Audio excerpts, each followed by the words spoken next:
Hello, ladies and gentlemen. The heat wave persists, but so do I. Today, we're coming in with the top 5 plays from Titan Week 5. Coming in at number 5, we have a simple combination of a beautiful flank from Silas and Garen spinning like a Beyblade to win a massive team fight between Theory of Everything Quantization taking on Conduit Esports Gaming. Take a look at this. Or a bad fight can come up. I'm just gonna pick up the dragon alone now. The fight though, Conduit want to try and do something, but it's Cloud Soul. Look at that speed. They're gonna go re-engage on this fight. Spirit Rush to this backside. It's a hijack one. Dariz is gonna get bursted down, chased down by Thunder McBusters. Now turning the sights onto the rest of Conduit. Just been collapsing under the weight of the slower fight. Nose for 2 though. Still left here alone on this fight there, but it's the Smolder finished up on the stacks a while ago, helping the rest of T-Tech just take this fight in droves. Yeah, Theory of Evolution got exactly what they wanted and then baited them once again. Coming in at number 4, we have the reason you gotta make sure you finish the kill. This Ziggs ran so deep and got away with absolute murder. Proof that terrorism sometimes can win. The fact that he gets a triple kill on his death from that stupid little Ziggs passive where the little guy just blows up. It's just a great little play. I did watch this and was like, damn, why is this here? And the more I watched, I was like, wait, what? Wait, what? And that's exactly what it is. Let's go ahead and take a look. This one comes from the Titan Olympus League. Oh my god. Knock your fucking head off. Oh, we're so fucking dead.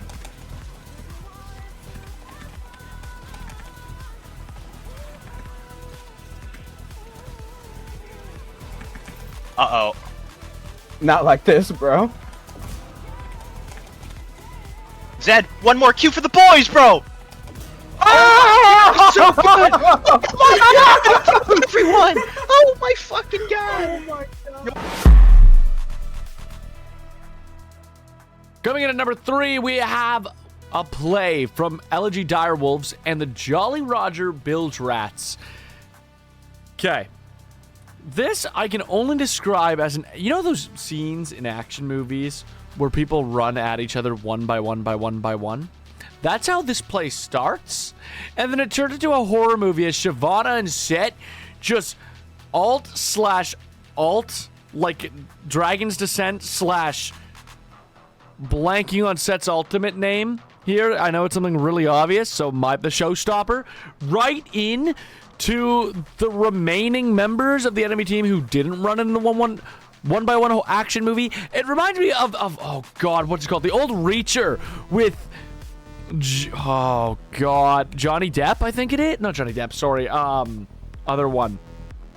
Not Jim Carrey, the other one. Oh god, you get it though. The old Preacher with the Tom Cruise. That's not a Jim. Tom Cruise, as they all run at him one by one by one by one, and then the last 2 he takes on at the same time. That's kind of what this play is. It's really fun to watch. Take a look. I'm going to get the blue buff. Zin's out trying to claim it. Shyvana and him battling for it. Second to come in on the side. There's the Nautilus. Getting caught in the back line here. Seraphine gonna get a ton of damage off Nautilus, trying to get away with his life, and he doesn't, as Night Raven able to find Blackout, and now Cassandra not gonna be long for this world. It's a 1. There's Zin's out trying to dive in, uses the Crescent Guard to try to protect Cassandra, but the bodyguard might not be long for a world after that. They keep just kind of going in 1 for 1. There's the showstopper on top. The Dragon Set gonna come through, and it's absolutely beautiful as they find all 5, and it's an ace.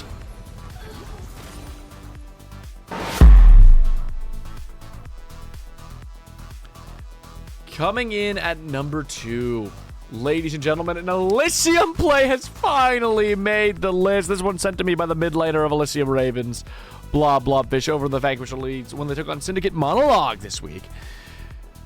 Medusa cosplay. It's enough to say. Cassiopeia just hits a very, very iconic ultimate and just stops anyone from moving.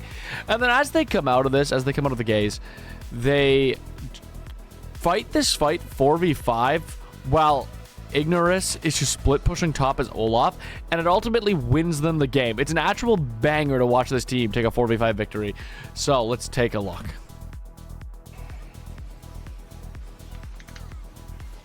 I deserve to Good live. ground, good ground. Holy shit, it's good. I'm not there. Galio taunting me. Slow. Use tower. Like We're good. That's That's good. Olaf is just ending, by the way. If we just slow chase. Keep playing. Yeah, don't let me. Save me. Don't die here. You guys kill Oh my god, Chase is huge. Beautiful. Chase is bouncing. Chase is bouncing. Chase is bouncing. Chase is There's no way. There's no way Bro, to lose the game like Is that. my Casio not clean as fuck, boys? Dude, well played, bro. Holy. What the? Well played. Good fuck. And of course, we always have our honorable mentions. We got 2 brilliant honorable mentions for you. Go ahead, take a look. And just remember, if you want to send a clip to me, TI Romeo in the DMs, or put it in the League Clips chat, and they will come in for the next week. Aatrox coming out of the bush. Kiana, or Oriana, gonna get stuck here. There's gonna be a couple orbs. She's doing a sizable amount of damage, but Aatrox should just be able to stay on top of her. Wait a minute, there's a shockwave. Can CCI get away? He's gonna miss the first few. He lands the second one, but it's not enough. Oh, it's a huge knock-up. There's going to be the golden eclipse. It does a ton of damage, but Xin Zhao not going all the way down. The rebuttal not going to land anything. It's double go, but Xin surely going to go down here. No! He does it. It's a triple. Can he make it anymore? There's going to be the crescent guard. He's still alive. He won't die. It's a quadra kill. Finally, coming in at number 1. I feel like every week we have a Zehen play. This week we survived without it, but we don't survive without some Twitch glides. I will glide has sent me another play of him actually smurfing it, but this time he makes sure to finish it off with a pentakill. It's a rat on skates. Call him the Canadian rat, the Canadian Twitcher. He's just gliding to the mid lane and winning his team the fight. Check it out.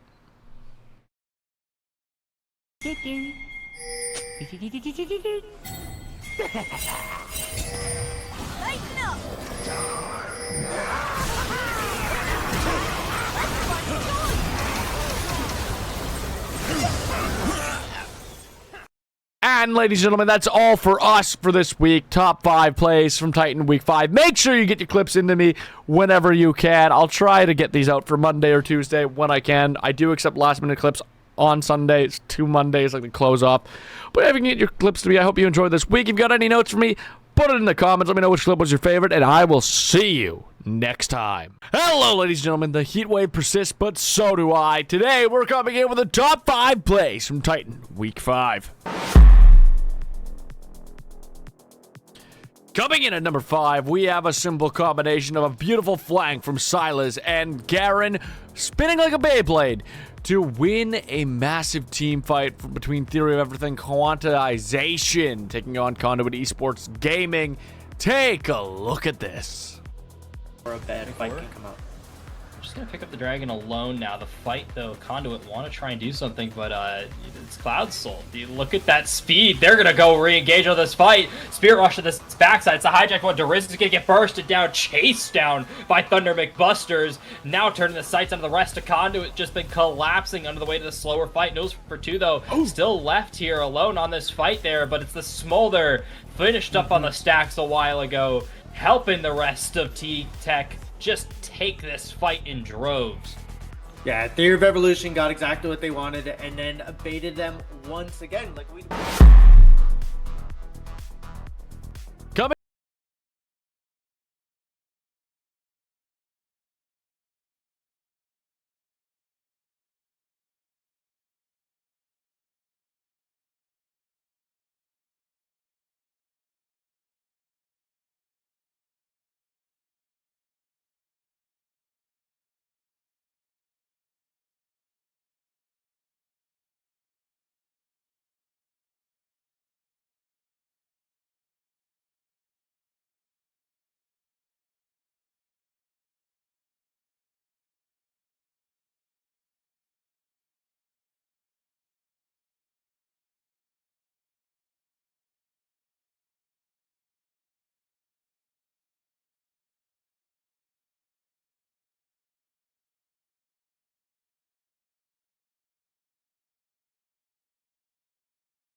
Excuse the technical difficulty. Some of the buttons aren't working properly, so we did just kind of get a little bit of a sneak peek of what draft is going to look like. And yeah, and you know, when you're in a group like that, you know, 3-3, you could, you know, technically you could be tied for first place at the end of this week with that, you know. So Group A definitely wide open, but that doesn't mean that you want to rest on your laurels and you want to, you know, commit to just getting top 4. And then on the other side, you know, you have Lust, that, you know, they're 4-1. That's more top heavy. You still have Mint to Be that is just completely taken over this entire group stage. You know, like we were saying, a little scary. Yeah. So, but who knows? I mean, as you get into the cross group and more of these teams play each other, maybe Mint to Be is the best in Group B, or they just have good matchups. But then, you know, you go into somebody else who just, you know, kind of runs roughshod, or you're not prepared. So anything can happen in this. You can get a really good draft going on.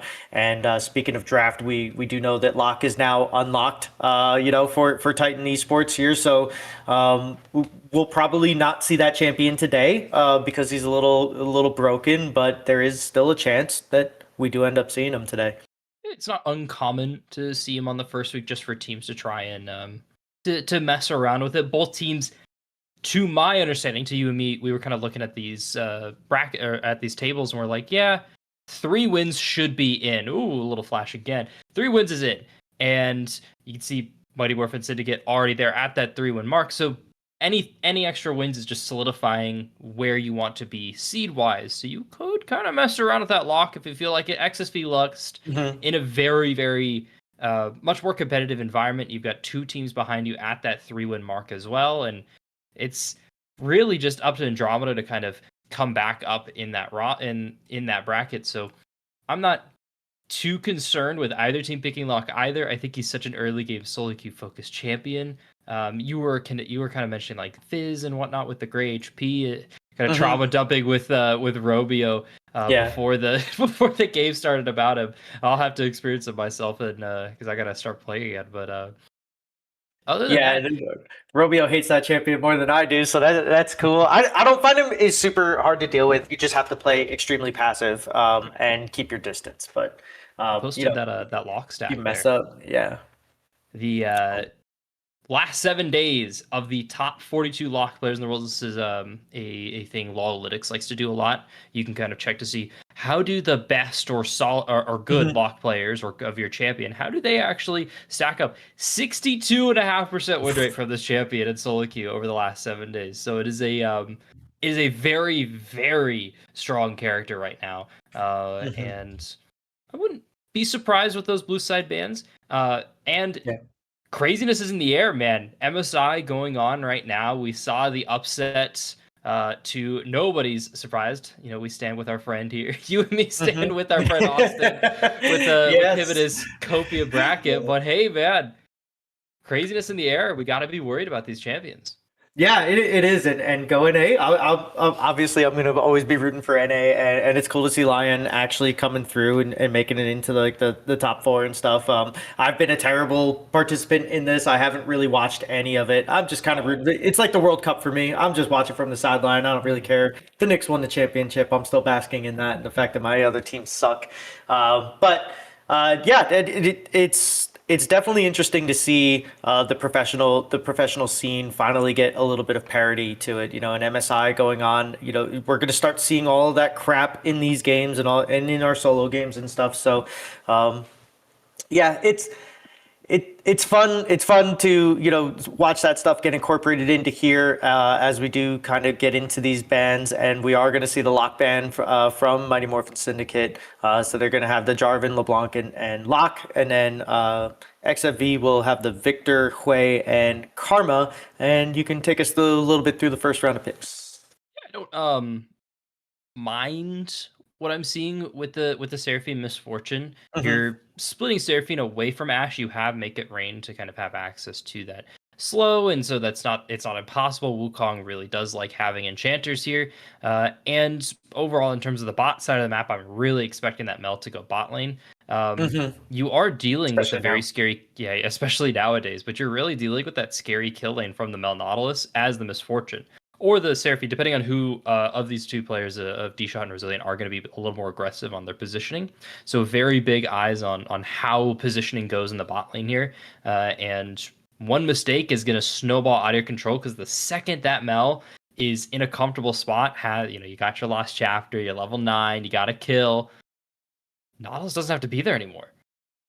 No, he doesn't, and it's one of those things too, where the patience of the Mel player is going to dictate how much you're really going to be able to do to that champion, because all they have to do is hold the rebuttal, and next thing you know, instead of you taunting her, she's taunting your entire team as it breaks off from you. It gets the almost like a Silas, where it gets a little bit of extra bump from the AP ratios as well. It's not huge, but it's enough, and then and it adds stacks for her ultimate. So it's definitely not an easy lane, and like you said, it does give the Nautilus a lot of agency to roam if they can get a couple early kills. On the flip side of that, you can bait out, you can get Nautilus to overextend, especially into a Seraphine Misfortune, and then when you get to the late game and you have you have the Wukong going in there and getting the knockups and stuff, really being able to just line up the Encore inside of a corridor to just hit all 5 people.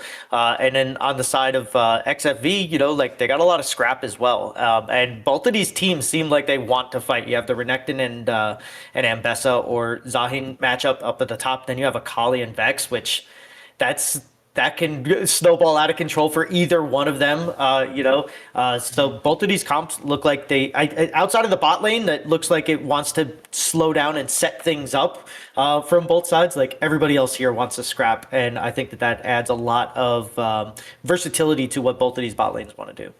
Yeah, and I think a very important matchup we're going to have to keep our eyes on throughout this game is going to be the junglers. The Zehen versus the Wukong is going to be a lot of that pressure. Wukong is going to be feeling, unfortunately for you, it's going to be Taylor Swift that you got to watch here, but and call out. But hey, Taylor Swift has a lot of work cut out here on this Wukong. You have to push. You have to be aggressive. You have to make sure that you're establishing dominance early, and even same thing into the Ambessa. Both Zehen and Ambessa able to kind of have that similar style of just farm up. You're going to have to hit that one item spike and really start pushing the game. You get level 6, maybe you could look for something as Ambessa, but other than that, you're power farming. That's so much pressure here on the Wukong to perform. Yeah, it definitely is. And he's going into, mages. He doesn't do well into a Vex, into the Mel, or at least, historically, like, he doesn't really do well into that. He does well into more of the AD-centric, where the only 2 AD champions that you have is the other jungler and the Zahen. And if Zahen gets ahead of Renekton, then that could be really bad as well for this Wukong, and if you just hamstring him even more, they're scrapping up a little bit here. As far as this matchup goes, I know Renekton's a pretty good lane bully and usually goes up at there. Now this poor Zahen is gonna be dead here, guys. Yeah, not really sure what Kata's thinking in terms of getting into an auto for auto trade against a Renekton with Ignite, but like, dude, MMS take that first blood. I'll take that first blood if I have to see that. I'm not sure. I'm so confused. Why did they opt for that?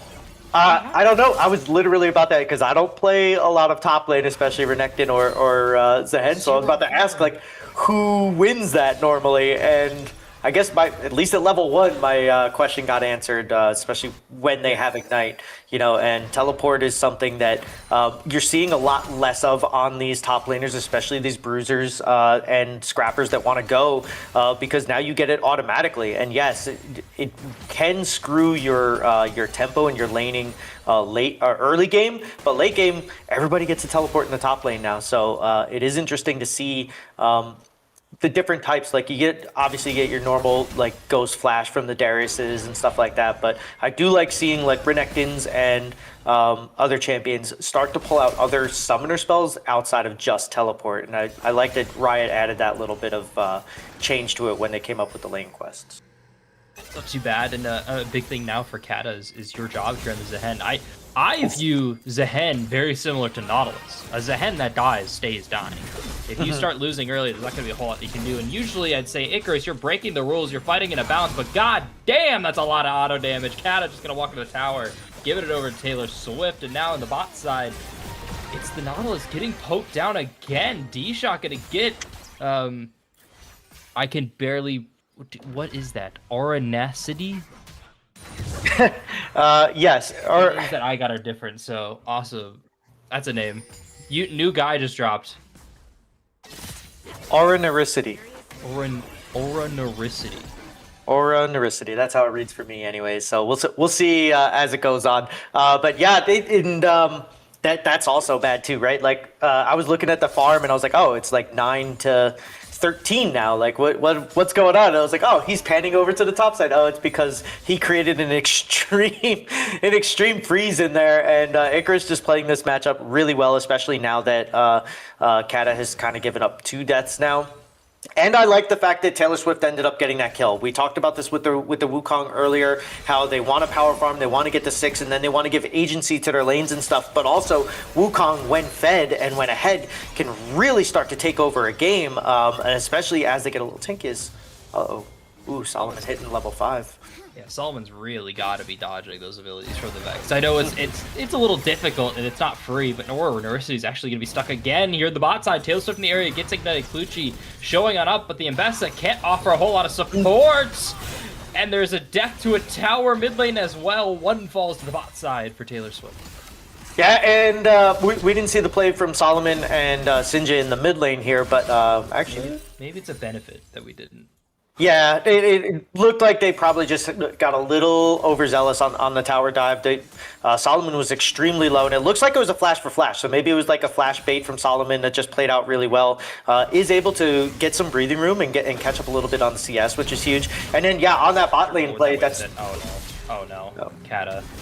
Goodbye, Kata. Maybe slice and dice in 8 seconds. Kata, pretty slow, but has an extra dash just to get out of there. So not too bad, but I mean, you're blinking health bar, no TP. You're going to be losing a cannon wave now, probably the plate, and your jungler is clearing up, starting on Raptors. So this kind of doomsday scenario here already. Yeah, and we got a second kill on the Wukong now too, so he's going to be even more apt to be able to fight and get to his power spikes early on, as now Sinja is here, does spot him over on the dragon, so Taylor Swift going to have to be careful here, but just taking a lot of damage there. Yeah, unfortunately for Taylor Swift, not going to be able to get that dragon, but yeah, and Kata's they've put themselves in a extremely bad position here on the Zehen. They're probably just going to have to get lucky, potentially, to try to maybe catch Icarus on a roam, or to be able to just overload that. But at this point now, you're just playing from so far behind that I don't think there's anything he's going to be able to do to like even survive small skirmishes, 2v2s or anything like that. So I want to see Clutchy kind of doing what they're doing. They know that Wukong is on the dragon right now, so taking that information and just clearing out some resources. We've seen, especially since this new patch, where getting a dragon early but losing 2 or 3 camps can actually put you so far behind as a jungler that you could be extremely screwed up. But I want to see Clutchy stay away from this top lane, but it seems like he's going in there, maybe just trying to help shove this. I don't think it's a terrible decision to try and look for this, especially with Icarus kind of baiting it out. I don't know if they have a flash cooldown there. It's pretty close from Icarus, but the Dominus is just such a great anti-dive tool. And Bessa hanging up in the area. Icarus is trading a little bit more onto the tower. Clutchy, flash, stun, baited again. Icarus might want more. Don't fly too close, my friend. It's okay just to breathe for a second, especially when you're getting kills like that. Yeah, it is. And that's what I was afraid of. I thought that they were going to be a little overzealous. I thought they were going to overreach for that. And Renekton being a kill ahead and having his ultimate up, just not something that you want to be diving. And now all of the work that you did to kind of get yourself ahead of Taylor, now they get to do this because you just kind of killed yourself up on the top side here. So Clutchy may be able to catch this Wukong out as bot lanes are both roaming up here. Oricity. The hook just barely gonna go wide. Public Execution gone. Cyclone on. Caught all three. Bullet time putting in the work here. One extra charge. Clutchy, now the last target to get away. The Eclipse doing absolutely no damage. D-Shot happy to pick that one up now as Frostbite's alone in the tower, running away, and Taylor Swift smells blood, wants more. And they're going to pick it up here. It's just a matter of time on a rampage, my lord. Yeah, and extremely well played by Mighty Morphin Syndicate there. The flash from Taylor Swift was exactly on point. If not, they get hit by that E, and then they probably died to the ultimate from Mel. So very well played by them. Executed like it would be if you're ahead, and that's a lot of gold they get to go and spend now as they come back here. As they're gonna get Kata not having a great game whatsoever. On a killing spree, but I don't like what two of these kills are just like absolute. I'm not gonna call them boneheaded. I'm not gonna call them stupid, but like it just feels like lapses in judgment, more so than actual mistakes. Like the mechanics are there after the mistake, but it's like, well, you already made the mistake, so why are we, why are we kind of giving you some laurels? But regardless, why? What?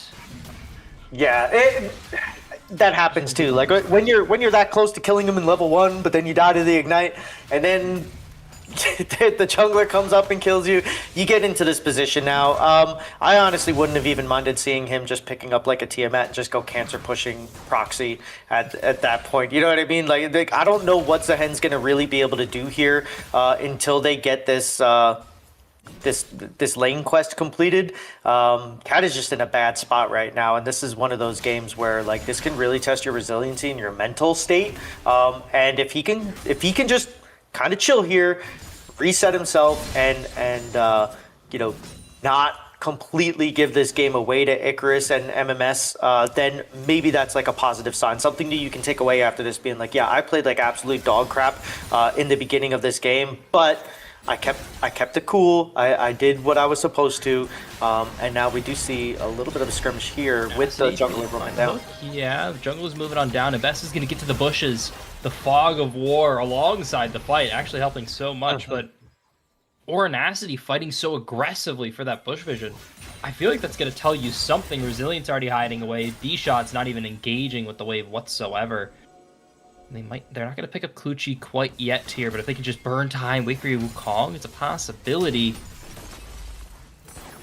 If anything, yeah, I think if anything, you have stopped the dive, right? Like now they know you know, and Resilient here, choosing to back here. There's not going to be an opportunity, and just extremely well played from them. And the fact that they had that vision ward in that bottom brush is what kind of gave them the ability to buy a little bit more time. They had to fight Ornacity for a little bit, so that they had to juggle for that position, and then that gave them the time to allow Clutchy to come down and basically get seen because of that. So I really like these. I really like the bottom control, or at least the brush control that they have on the bottom here from D-Shot and Resilient. I think they're playing this lane extremely well, not getting caught out, not giving Mel a chance, or Frostbite on this Mel to like really have a chance to snowball at all. And sometimes that is about what you want, and that's the best that you can ask for in a lane where honestly it could go awry very easily if they were to play this wrong and misposition themselves, kind of like what Kata is doing up top. That is already not a non-factor quite yet, but definitely on the outside looking in here, as the depth charge is going to find Taylor Swift. A lot of hooks coming through as well, but the Encore just cutting them through. The rest of it is history. It's a shutdown picked up by Frostbite, but Sidja has to flash away. It's a double kill for Solomon.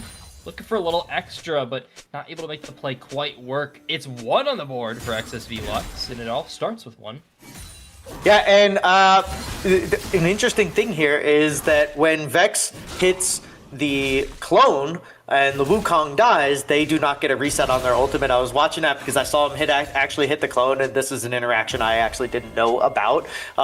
So when they came in and Taylor Swift ended up dying, they actually did not get a reset on their ultimate, so they weren't able to just get go anywhere. Not that they were going to continue that fight anyways, because Solomon kind of just like took that one over after they spent so much trying to get to Taylor Swift. But you did get a shutdown. You do get a little bit of gold. You do sort of catch this up just a little bit here, as we do have a 3K gold deficit for XFV that they're trying to erase, and they're picking it up a little bit. Like this match isn't over.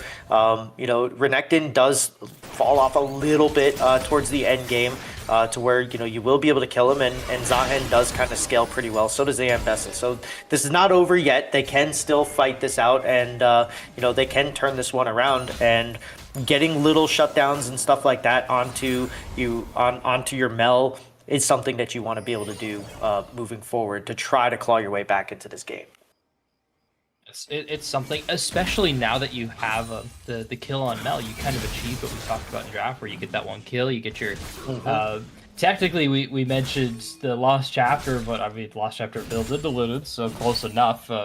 And you've got all the abilities to clear the wave now, so you're pretty comfortable just sitting in a lane, parking there, getting gold, and letting your support roam around the map. Now, where to roam is the question, the ugly question in there, and Cat is kind of just dead.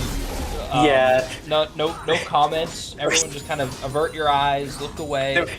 There was no finesse to that play whatsoever. Legit just flashed on top of him with Dominus and then just made the play happen. But they are trying to pay Resilient a little bit back for that. But it doesn't look like Resilient's going to give them any chance to get in here. They do have to be careful. Seraphim's a little far away here, and if they do get caught out, this could be bad. But they... Yep. It's still up here from Taylor Swift on the flank. Clutchi's just going to die to the tower anyway. I don't even know if they needed this flank to make it work, but they're just going to put extra salt on the wound here as the root at the last second. Picking up the double kill here for Taylor Swift. Eyes are setting on, well, nothing. It's 14 minutes, almost 15 into this game. What are you going to do with a 14-1 lead? Steal resources if you can.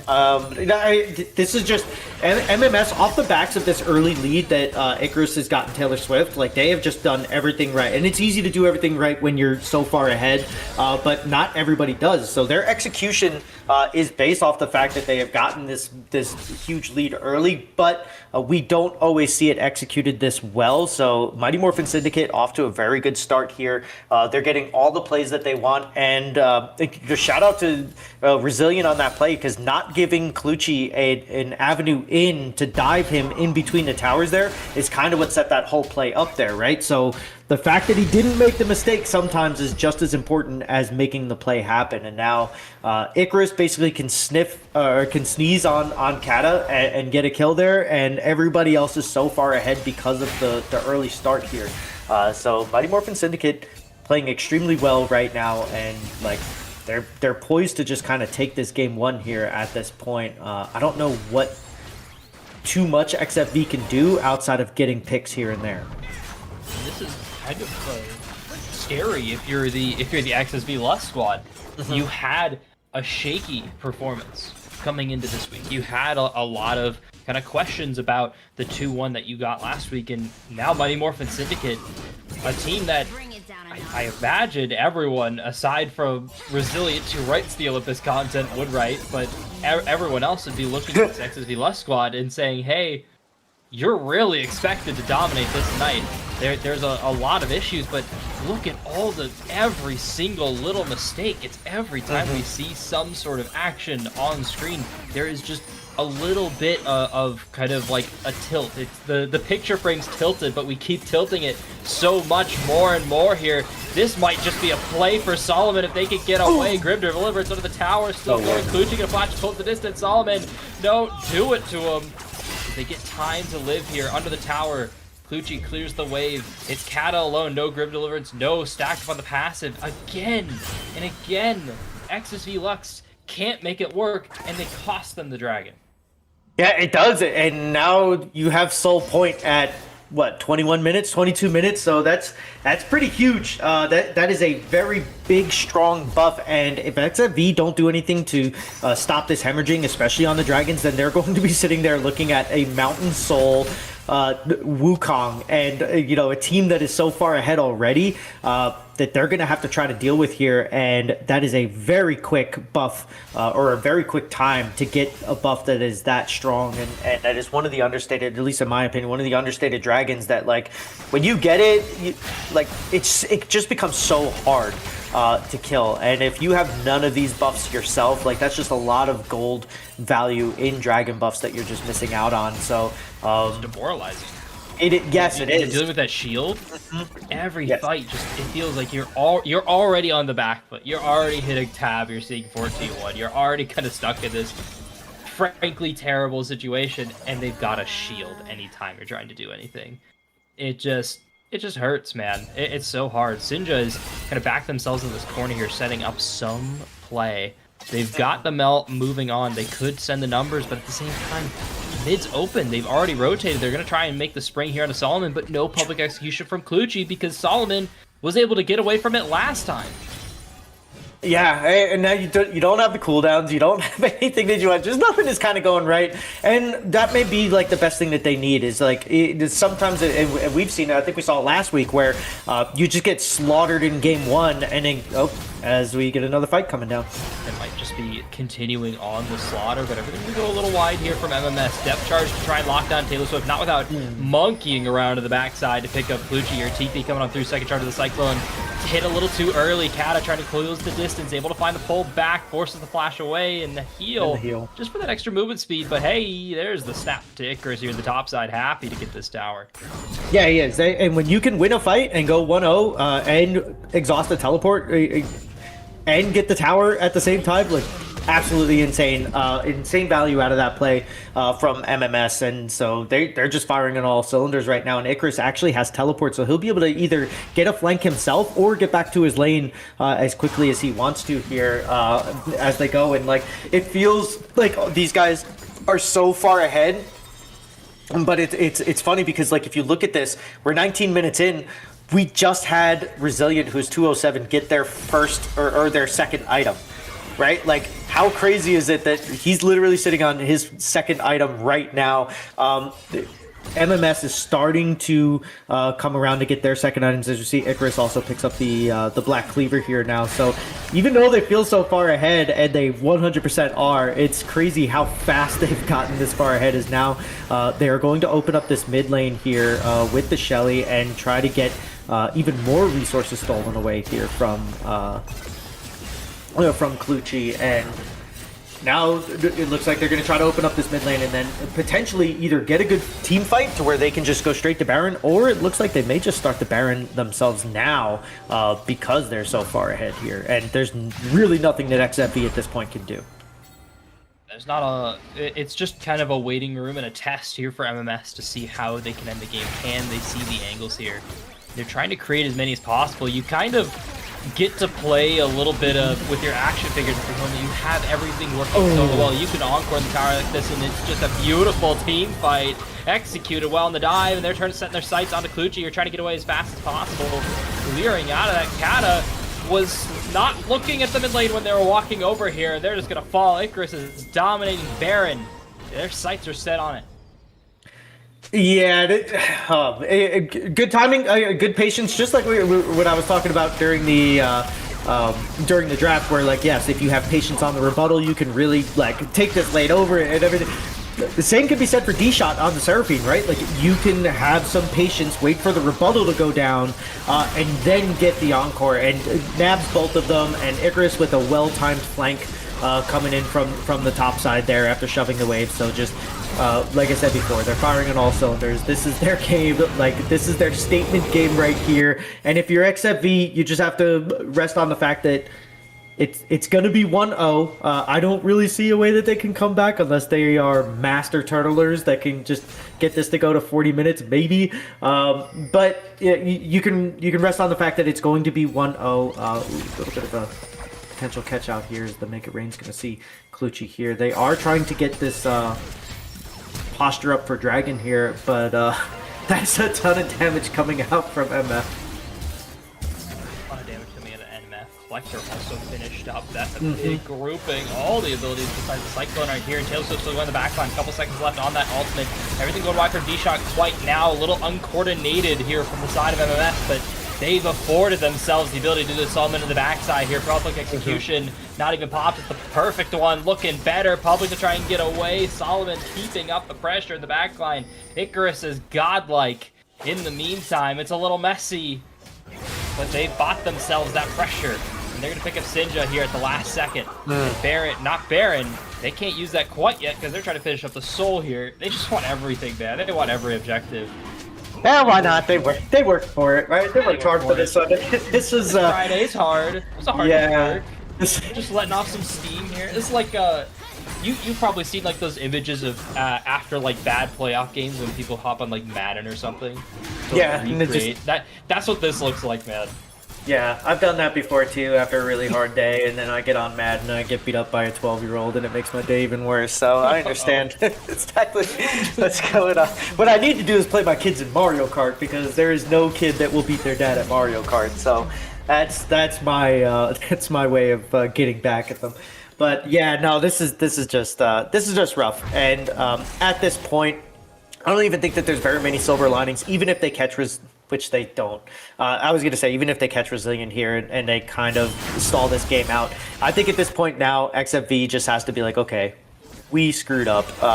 Take some accountability for the mistakes that you made in the game and say, my bad, guys, I did this, and have a little bit of a our bad together kind of deal, because I think that it wasn't just one. There was a lot of people that made some mistakes here. Solomon is looking to kind of close out on Ornaricity, but doesn't end up getting the play. But yeah, I think this is just one where you're just gonna be like, my bad, and everybody goes, all good. Let's go to game 2. If they can get game 2, then you come into game 3 with a 1-1 and just turn this entire thing around. But yeah, this is almost laughable at this point. I don't, if you're not just sitting here watching or playing this game, if you're on XFV, just going like, yeah, there's just nothing to do. Like, I have the ADC. I'm Ambessa, and I have the ADC clowning on me. So I don't even think he needed the flash. I think that the public execution was actually going to miss wide south anyways. Yeah, it looks like they're just trying to deathball here now and just try to get some sort of momentum going their way, but Icarus doesn't want it to happen. Kata and Sinja trying to catch up. The ultimate is going to go out, and they are going to take it. Here we go. Yeah, they are going to take it on top of Icarus here, but I don't. You're kind of keeping them at arm's length at this moment, and it's still not going to work. Here comes Solomon on the side. They're going to find his hook, but here comes Solomon. Bullet time, cutting up the Ambessa. Nautilus just kind of a sacrifice as of this moment. Pushing on the mid lane, the top wave. Oh my god, this map is like a horror, a nightmare. We've got to wake up soon, man. Yeah, I think that's probably going to be the end of this one. I don't even think they're going to have like another recall here. This should be it. But I mean, the death numbers are so low that maybe they might have to recall here and go for a final push and reset if you're MMS. But yeah, this just has to be one of those things where you're just like, yep, this one went completely off the rails, and we'll fix it in the next game. Yeah. You get to review for like 5 minutes of the game, and then after that, okay, it's just a stop.